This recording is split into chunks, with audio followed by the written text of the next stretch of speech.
Engineer Dr. Joseph Ernest Mambu. Thank you. Good morning, Bapak Ibu. I have to admit that I feel timid here. I usually am known as a person who is not specialized in ELT, but then one of the committee members approached me and he said, come on, you can relate something to critical pedagogy that you're interested in. Okay, in a matter of seconds I think, okay. Yeah.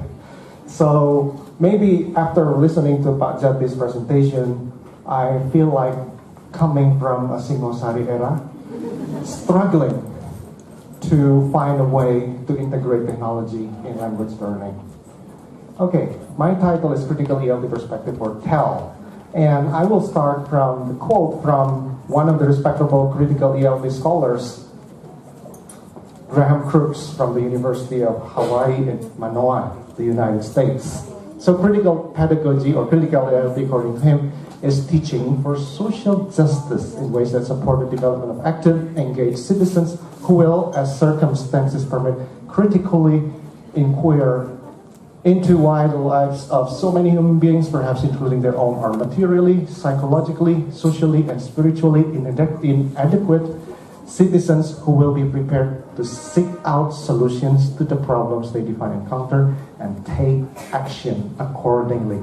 I deliberately highlighted some of the words or phrases: social justice, critically inquire, seek out solutions to the problems, and take actions. Those are some of the basic concepts that I hope I can unfold or unpack during our discussion today. And then another perspective from the critical pedagogical literature, especially in the scope or within the purview of critical language teacher education, is from Hawkins and Bonnie Norton, 2009. And this becomes the theoretical framework that I hope will shed light on the study that I conducted. So there are a couple of principles: the situated nature of programs and practices, responsiveness to learners, dialogic, reflexivity, and praxis. Some of the keywords in critical pedagogy literature. And there are two specific issues that I would like to address in this current presentation. With regard to power relations, I have a naughty question perhaps. Is technological divide the only issue? So when I was approached by the committee member, okay, address that from a critical pedagogy perspective, one phrase that comes up in my mind at that time was, ELT, power relations. Oh, there's a keyword or a key phrase there, technological divide. The only issue, is it the only issue, or is there any other power relational issues? And then the second specific issue is promoting social justice through ELT. Is it an elusive or unrealistic goal, or a realistic one? Yeah. Maybe you do not really know the digital divide or technological divide, but simply speaking, after listening to Pak Jati since last Tuesday in our class, maybe the digital divide is people coming from the so-called Singosari era and people from Generation Y and Z. So I consider myself to be part of maybe the Singosari era, struggling to find a way to integrate technology. So difference between developed countries who have technology, like UK and the United States, and developing countries who do not. Well, this is a bit of oversimplification. As you probably know, Indonesia is now very advanced, especially in big cities or an area like Salatiga, even though it's not that big. But yeah, it's getting bigger. Difference within individual countries, between urban and rural areas. Yeah, there's a technological divide. Difference within individual classrooms, between learners who have access to technology, who do not even know what an email is, like what I heard, and those who know technology. Difference between effective and ineffective uses of technology for language learning. Actually, I took this from Hockley, 2013, published in the ELT journal. Another one, difference between language teachers or students who know and use technology and those who do not. Yeah, I don't know. I feel like I'm struggling to find a way to know how to use technology. I was a bit intimidated with technology myself, but then I tried my best to integrate somehow.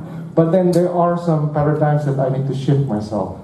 Okay, in response to the technological divide as a pedagogical problem, there have been initiatives by TEL enthusiasts that have been recorded in the literature. For example, national projects with some social justice agenda. I don't know how to pronounce that, but I think Mile or something, in India, to improve different literacies, to improve children's literacy in rural low-income groups. Another one, BBC Janala project in Bangladesh to provide greater access to technology for disadvantaged women. Pahalular, and I just realized that this is in Indonesia. Mentoring for English teachers in remote areas of eastern Indonesia, documented by Pegrum in 2014. So actually there have been initiatives in terms of national projects nationwide on how to address digital or technological divide with different or varying degrees of success, of course. This one I specifically look at Talular because this is in Indonesia. While British Council under training school visit, British Council teacher training. I don't know whether Pak Jati is familiar with this, but yeah, because this is part of the British Council. So this is one of the initiatives to address digital divide, and this has been working in remote areas in Indonesia. Well, apart from national projects, there have also been institutional initiatives. For example, the use of VLE, virtual learning environment, to help meet Nigerian students of a blended learning EAP project. And students reside in low-resource ELT context in area where teachers are scarce, facilities are not sufficient, and classes are large. But these institutional initiatives might not be in line with students' expectations. Institutions have their own purposes, institutions have their own goals, but they do not necessarily address students' real needs in the classroom with regard to technology. So there have been shortcomings or weaknesses of the institutional initiatives. Okay, what about individual teachers' initiatives?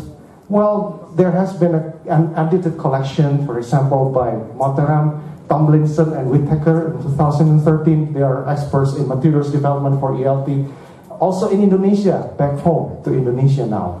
Purnawarman, Susilowata, and Sundayana, who investigated the use of Edmodo in teaching writing in a blended learning setting. Unfortunately, based on my perspective, these teachers' initiatives have not really sufficiently addressed the issue of power relations that happen between themselves and the students, or between students and students in the classroom setting or in online world. Other initiatives, TEL specialists actually can learn from the use of Edmodo for online reading response. This has been documented by De La Cruz in 2013. But this initiative is in English as L1 context. What about the use of English in L2 context? This has not been fully explored. And there has been, if you are interested in this, then we may be able to do a research project together. And especially the use of web-based learning management system, or LMS. Some students in an upper level biology class in long study interact and to a significant extent collaborate, but there was very little evidence of knowledge construction. And knowledge construction here is somehow related to the higher order thinking that Dr. Jati mentioned earlier.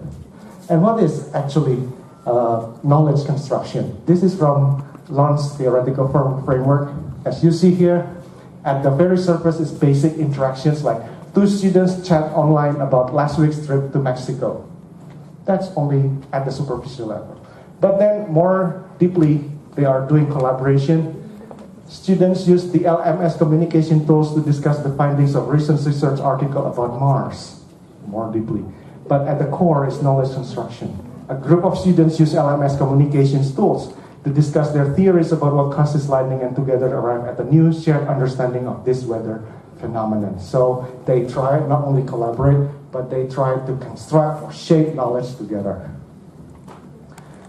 Now, we have learned about national projects to address technological or digital divide. We learn from other teachers' initiatives or institutional initiatives. We also learn from other teachers in other parts of the world of how they initiate, TELL. Now you may wonder where my position is. I think I will start from a comment by Bu Flora Deborah, Universitas Kristen Petra in Surabaya. And I found this interesting. Krams claimed that we ask the wrong question whenever a new piece of technology comes along. Rather than asking, here is a new piece of technology, what can I use it for? She suggested we should be asking, here is a pedagogical problem, what technological resources do I have to address it? And remember, one of the main problems that I identify here is technological divide or digital divide. How to address digital divide in our classrooms, especially if the person like me who is kind of still intimidated by technology cope with students who are yearning for more technology in the classrooms. Yeah? Still, and this is a new literature now because I'm interested in critical pedagogy, then this is a new literature, critical digital pedagogy. I find it interesting. Far too much work in educational technology starts with tools, when what we need to start with is humans. CDP, or critical digital pedagogy, demands that open and network educational environments must not be merely repositories of content. They must be platforms for engaging students and teachers as full agents of their own learning. There is also a study by Kaufman, Inquiry-Oriented Learning and Technology. But this sounds good on paper. Yeah? We need to explore the ways in which power operates in local contexts, including in our classrooms where we integrate technology. Yeah? What does sound good on paper? Platforms for engaging students and teachers as full agents of their own learning, yeah, blah, blah. But then what really happens is still something that we need to know. And this is my theoretical framework drawing upon Norton's idea of agency and investment. According to Norton, through human agency, language learners who struggle to speak from one identity position may be able to reframe their relationship with others and claim alternative, more powerful identities from which to speak, read, or write, therefore enhancing language acquisition. And I tried to unpack some of the definitions there. To speak from one identity position, what does it mean? Well, it depends on a person's degree of investment in an identity position. For example, being invested as a social activist, that's probably what I'm invested myself in. Or it depends on what students have investment in their life. Investments means learners' variable desires to engage in social interaction and community practices. So this is actually the overview of the literature. Now I'd like to share a little bit of what I have found in my own classroom. And this is my research question. In what ways could or couldn't my attempts to facilitate online discussions through Schoology, a web-based LMS or learning management system, assist my critical pedagogies and literacy students to play an agentive role? What is meant by agentive here? For example, contributing their thoughts to online discussion. So the idea is, we have a tool like Schoology, but then the question, how can we initiate conversation with the Schoology?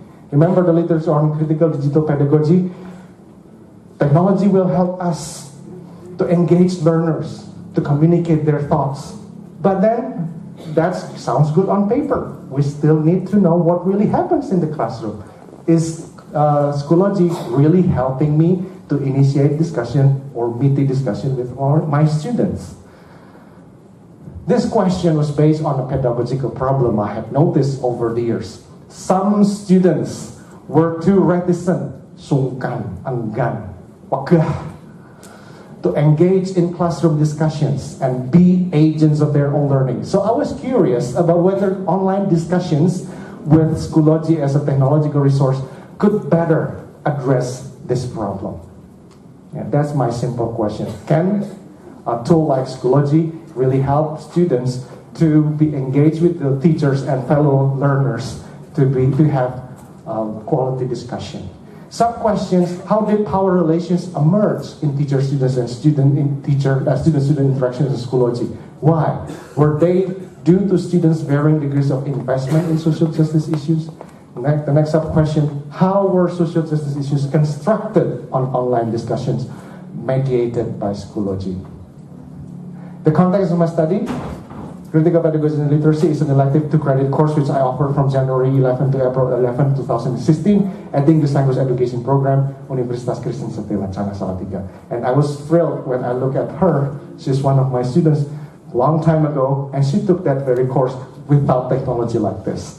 I was fortunate to know Schoology and I integrated that, but now I'm curious about whether it is really useful in engaging students in learning. 34 students were enrolled in my class and they all passed the course with grades ranging from A and D to the lowest. A students were typically those who were active not only in class but also on Schoology. And if you don't know how Schoology looks like, this is the context. Schoology is downloadable. I think it's pretty teacher-friendly. I found it much user-friendlier than Edmodo, for example, due to my liking.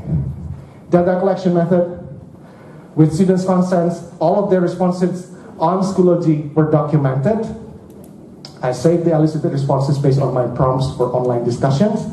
I audio recorded most of my classes, but I will not report the discussion in the class. I specifically wanted to look at how the students responded to each other or to me on the online world.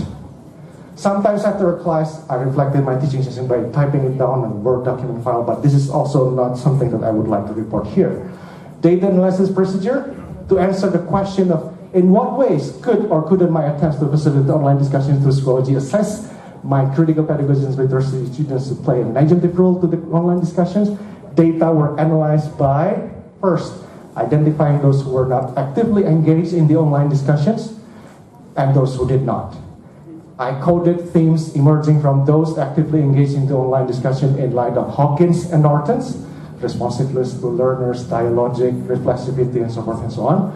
Identifying both my productive and seemingly counterproductive ways of eliciting students' responses. This is my reflexivity. I use technology, but of course, there might be some mistakes that I did that at the end of the day, it discourages students from participating further in my discussion.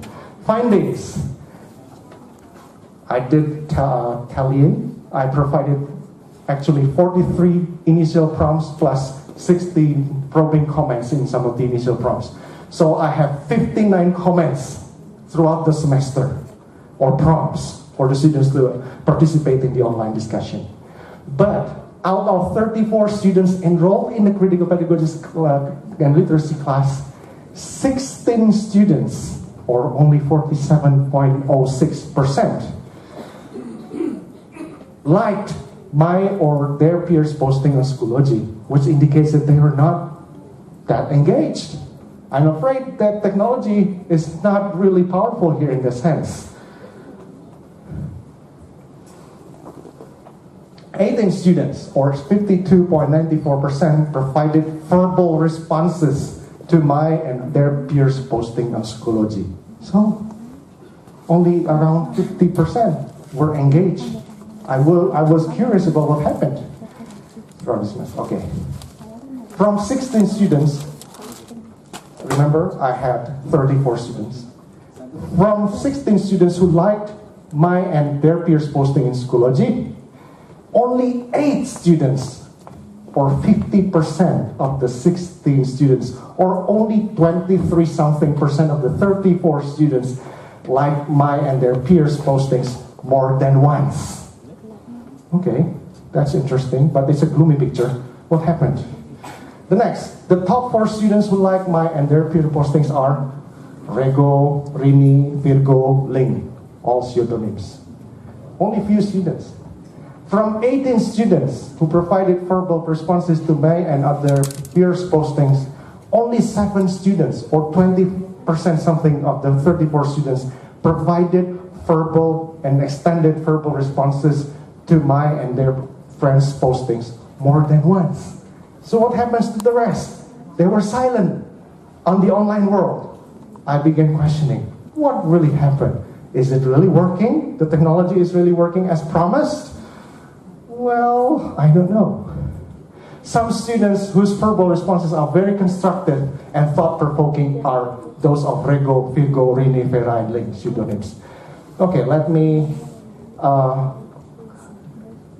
come up with some early analysis. Thus, my attempts to facilitate online discussions through Schoology were only successful to those who already invested their amalgamated interests in critical thinking, debating, and social justice issues. What happens to the rest? I don't care. It's my observation, because especially in our department, students had to take like 3 elective courses, and because they were only limited number of elective courses offered in one semester, they had no choice but to take my elective courses for the sake of completing all the requirements for the degree of SPD, sarjana penuh duit. Okay, but there's a problem. There's a digital divide there. They have different degrees of investment. They do not use their agency fully in the classrooms because they are not invested in their learning. Power relations emerge in teacher-student and student-student interaction in Schoology.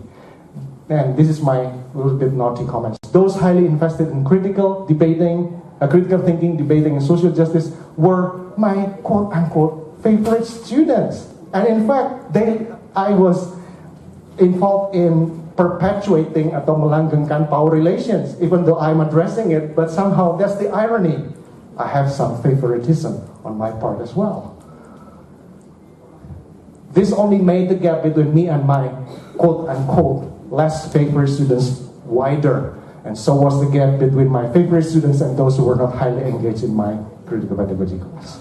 Well, now, some of my findings based on Hawkins and Norton's theoretical framework. What about the situated nature of programs? Well, the previous part of the presentation was one of the gloomy pictures of the incorporation of technology into my own language teaching environment.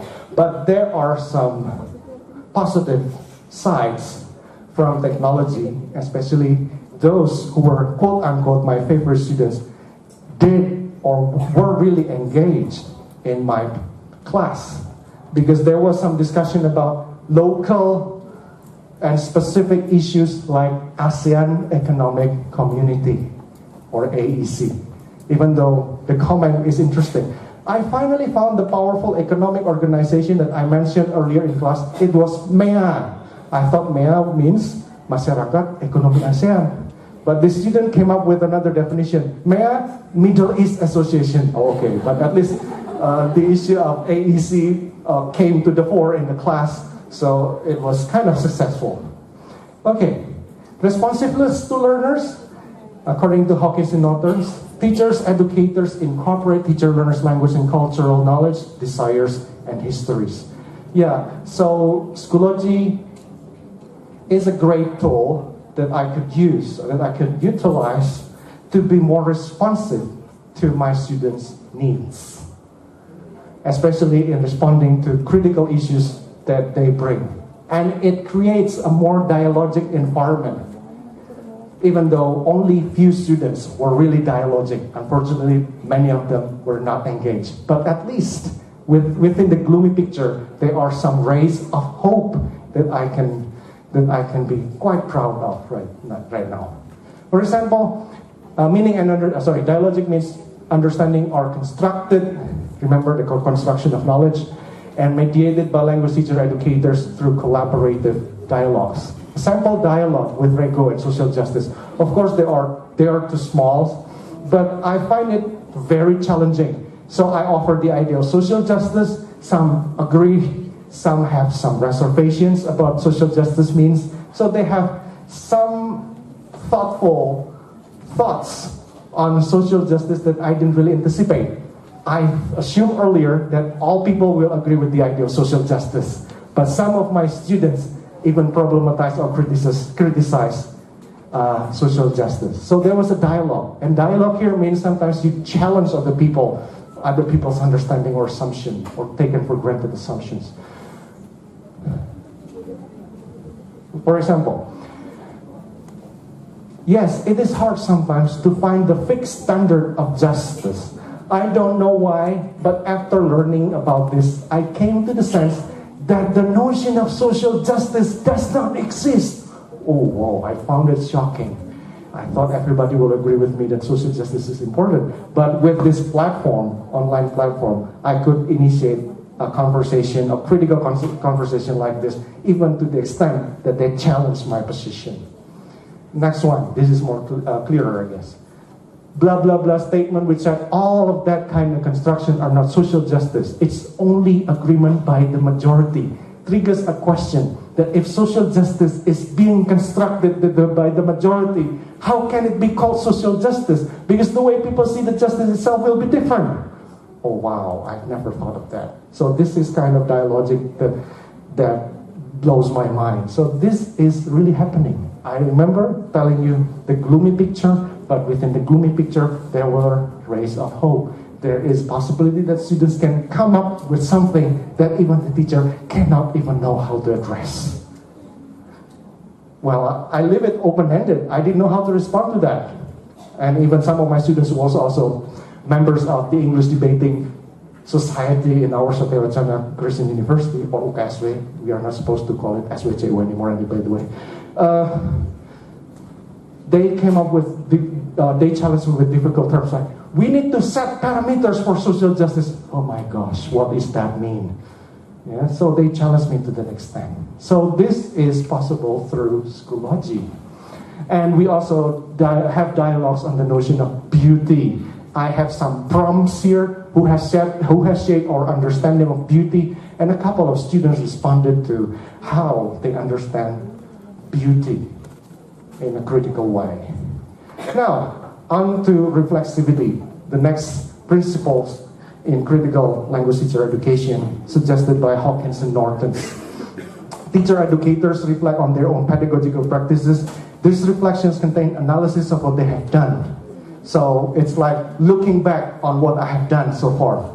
What did I do? Sometimes I regretted what I did, especially if something has been posted like this and it goes forever unless I deleted it.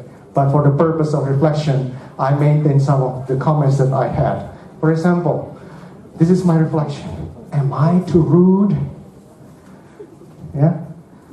I said this because I was kind of, I was kind of annoyed. Only few students, yeah, itu lagi yang komen.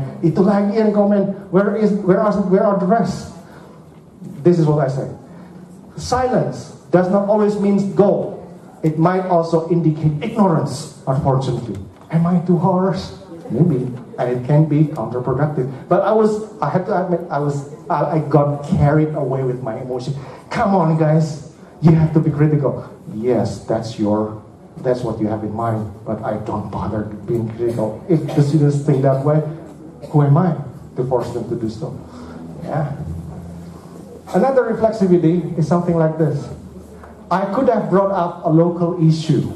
I remember I presented an article by Bell Hooks on feminism, but feminism in the US context. Only later did I realize, why didn't I discuss local issues like Kartini and the women's emancipation in Indonesia? Yeah, that's something that I reflect upon. Now, praxis. In praxis, theories and practices are integrated to envision educational and social change or transformation. Well, I have to admit that this is still at a reflective level, not really an action. But at least one of the students came up with this question: how can we incorporate critical pedagogical insights into ELT for young learners in rural areas. And in fact, one of the students did a teaching practice in a rural area, and they reflected on what they did here on Schoology. So I find it interesting. Yes, final remarks. So, what is the point so far? One important word, agency.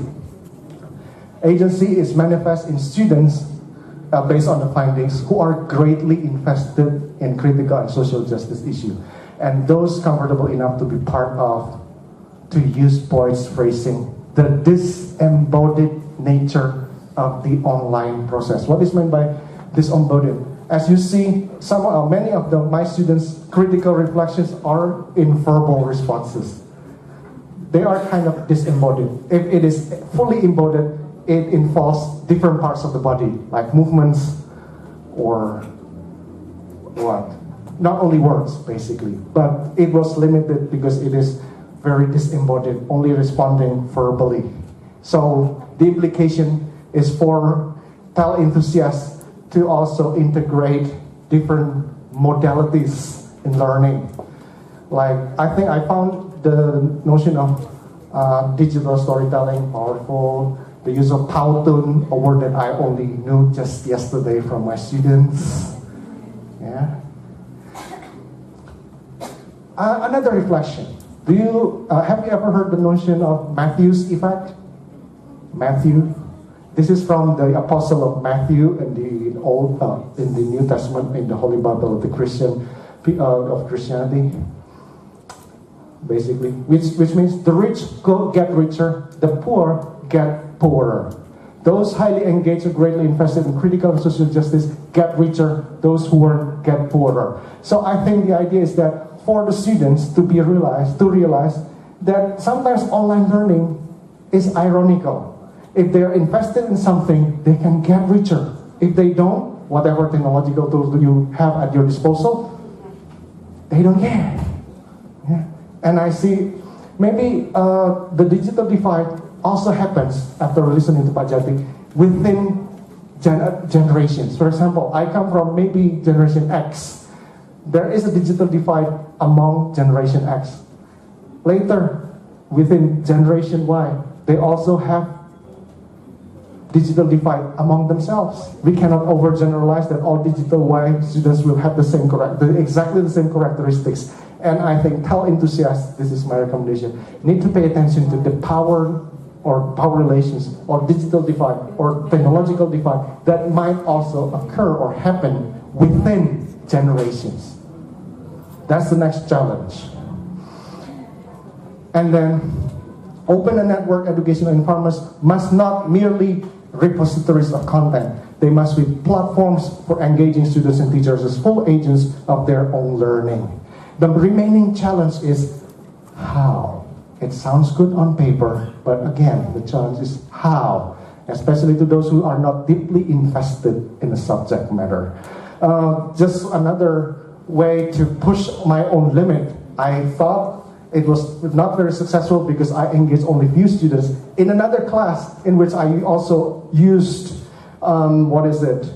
Schoology, I think I have to thank Pak Toar for this. Interestingly, Schoology has this add discussion tool. So rather than posting on the wall, we can create groups and add discussion. In this case, I can quote unquote force my students to participate.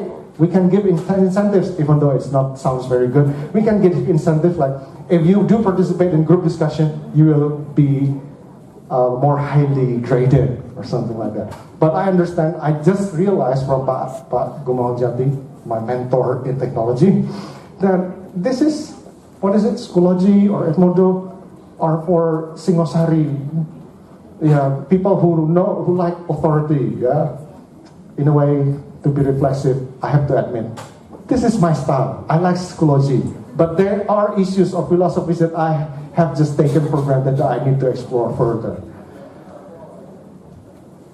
Create an online situation in which students have no choice but to contribute more significantly to a dialogue. Okay, so that concludes my presentation. And if you have further questions, we still have like 5 minutes to discuss that. I hope you can ask some questions here or later after this meeting. Thank you. Wow, thank you very much, Pak Dr. Joseph.